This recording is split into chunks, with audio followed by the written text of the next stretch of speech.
मला एक जुनं पद आणखीन आठवतं. देह देवाचे मंदिर, देह देवाचे मंदिर, आत आत्मा परमेश्वर हो, आत आत्मा परमेश्वर हो. देह देवाचे जशी उसात हो साखर, जशी उसात हो साखर, तसा देहात हो ईश्वर.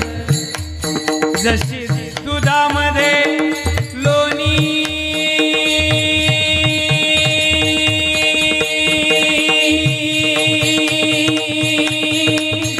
जशी दुधामध्ये लोणी, तसा देही चक्रपाणी. देह देवाचे मंदिर,